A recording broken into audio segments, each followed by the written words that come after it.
Electrohomoeopathy अध्ययन के क्रम में आज हम फिर एनाटॉमी और फिजियोलॉजी का अध्ययन कर रहे हैं, जिसमें आज हम आपको फायरिंग्स के बारे में इसके पहले बता दिए थे। आज लैरिंग्स के बारे में, है ना, स्वर ग्रंथि या वॉइस बॉक्स के नाम से जाने जाने वाली ग्रंथि के बारे में अध्ययन करेंगे। तो चलिए हम यहाँ दिखाते हैं आपको फिगर में। आपको लैरिंग्स, आपको ये देखिए लैरिंग्स यहाँ से यहाँ तक आपको लैरिंग्स, है ना, फायरिंग्स के बारे में बता दें। लैरिंग्स यहाँ से और यानी ट्रैकिया पर ही आपको लैरिंग्स रहता है। तो इसका हम अगर एक डिफिनेशन के रूप में करते हैं तो यह आपको रिस्पिरेटरी ऑर्गन का एक आपको अंग है। रिस्पिरेटरी ऑर्गन का, श्वसन अंग का ही एक अंग है ना। और ये कार्टिलेजस, है ना, ट्यूब के आकार की संरचना होता है। यहाँ पे छोटी सी होती है, आपको लगभग आपको 44 cm के बराबर, mm के बराबर ये होती है, यानी 5 सेंटीमीटर के आसपास में इसकी आपको मतलब लेंथ होती है।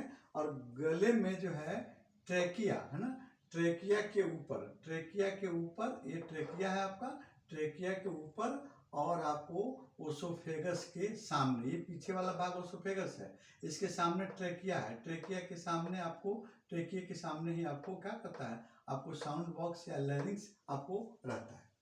अब देखिए, अगर हम लोकेशन के हिसाब से अगर देखते हैं, अगर पीछे सर्वाइकल रीजन के हिसाब से देखते हैं तो आपको कहाँ से, थर्ड सर्वाइकल वर्टिब्री से, यानी गर्दन की जो आपको वर्टिब्रियाँ होती हैं, थर्ड सर्वाइकल वर्टिब्री से लेकर आपको सिक्स वर्टिब्री, आपको सर्वाइकल वर्टिब्री तक ही आपको इसका लोकेशन आपको होता है। ये फैले रहते हैं यहाँ पर, आपको इतना देना, है ना। इसके अलावा देखते हैं हम इसमें third, fourth, fifth and six, इसके अंतर्गत ही आपको ये लैरिंग्स आपको फिक्स रहता है ना। आप देखिए, आप देखते हैं फायरिंग, है ना, ये आपको लैरिंग्स जो है, फायरिंग्स और आपको ट्रेकिया के बीच में, है ना, फायरिंग्स ये हो गया आपका फायरिंग्स, ये हो गया फायरिंग्स और ट्रेकिया ये हो गया, इसी के बीच में आपको लैरिंग्स का स्थान रहता है।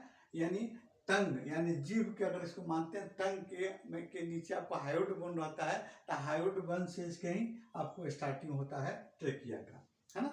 मेल में फीमेल की अपेक्षा थोड़ा सा, मैंने मेल में ये आपको इसका साइज छोटा बड़ा रहता है और फीमेल में छोटा साइज का रहता है ना।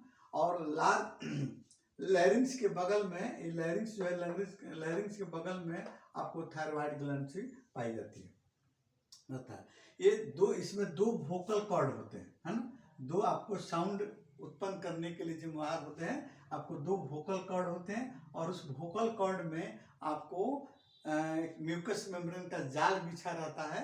जब हम लोग सांस लेते हैं, है ना, श्वसन क्रिया हम करते हैं, सांस लेते हैं तेजी से, तो उसमें उस वोकल कॉर्ड में आपको एक तरह का वाइब्रेशन होता है और जिसके चलते आपको जीभ, टंग जो है, मदद करके इसको साउंड के रूप में बदलता है, आवाज के रूप में बदलता है ना।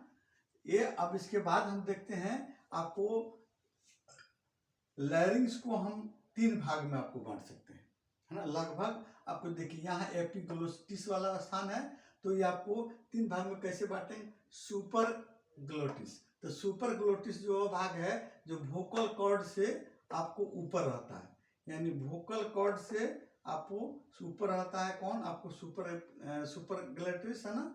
और ग्लेटिस, मेन ग्लेटिस हो गया। ग्लोटिस जो है ये वोकल कॉर्ड के सामने वाला भाग है, और सब ग्लोटिस जो है आपको वोकल कॉर्ड के नीचे वाला आपको भाग होता है। ये 3 भाग में आपको इसको मनोदन के ख्याल से हम इसको कर सकते हैं, है ना। अब जब वॉइस कैसे आवाज उत्पन्न होती है, जैसे हम सांस लेते हैं, तो सांस लेने के क्रम में आपको ये एक सांस जो है ट्रेकिया से गुजरता है और ट्रेकिया के जस्ट ऊपर आपको साउंड बॉक्स, यानी आपको ये लैरिंग्स फिक्स रहता है। उसमें 2 आपको वोकल कॉर्ड रहते हैं, वोकल कॉर्ड में आपको म्यूकस मेम्ब्रेन का जाल रहता है। उस म्यूकस मेम्ब्रेन के जाल में आप एक तरह का वाइब्रेशन होता है, हवा जाने के चलते वाइब्रेशन होता है। उस वाइब्रेशन के फलस्वरूप आपको आपकी टंग उसमें मदद करता है और एक साउंड के रूप में हम लोग बोल पाते हैं, साउंड के रूप में मेरी आवाज़ निकलती है ना। ये आपको वॉइस आपको कॉर्ड के चलते आपको होता है ना। अब देखते हैं, जब आपको, अब डिजीज का क्या हो सकता है, तो डिजीज में आपको मेन आपको लैरिंग्स है तो लैरिंजाइटिस हो सकता है। इसमें इस वोकल कॉर्ड में सूजन हो सकता है, कई वोकल कॉर्ड में कैंसर भी हो जाता है। या वोकल कॉर्ड जो है आपको कभी कभी आवाज़ गला फंसना, है ना, ये आपको तमाम तरह की आपको मुख्य बीमारियां थी, जिसका अध्ययन हम आपको फिर आगे और जब हम डिजीज के बारे में हम पढ़ेंगे इलेक्ट्रोपैथ में तो वहाँ हम इसका जिक्र करेंगे, बताएंगे कौन कौन सा डिजीज होता है। लैरिंजाइटिस, लैरिंग कैंसर, है ना, ये जैसे लैरिंजाइटिस में क्या होता है, सूखी खांसी आएगा, गले में खराश होगा, बुखार आ सकती है, गले में सूजन और दर्द हो सकता है। अब देखते हैं इस पर कौन कौन सी इलेक्ट्रो होम्योपैथिक औषधियाँ कार्य करती हैं। तो इलेक्ट्रोपैथिक औषधियाँ में S1, है ना, S1, C13, P4, B, RE और WE, है ना। फिर से देख लीजिए, S1, C13, P4, RE, B, WE, C1 और C2। कभी कभी अन्य औषधियों की भी मदद लेना पड़ता है, सहायता लेनी पड़ती है। जब उसमें डिजीज होता है तो वहाँ पर अन्य औषधि का भी सहायक रूप में आपको लेने का आवश्यकता पड़ सकती है।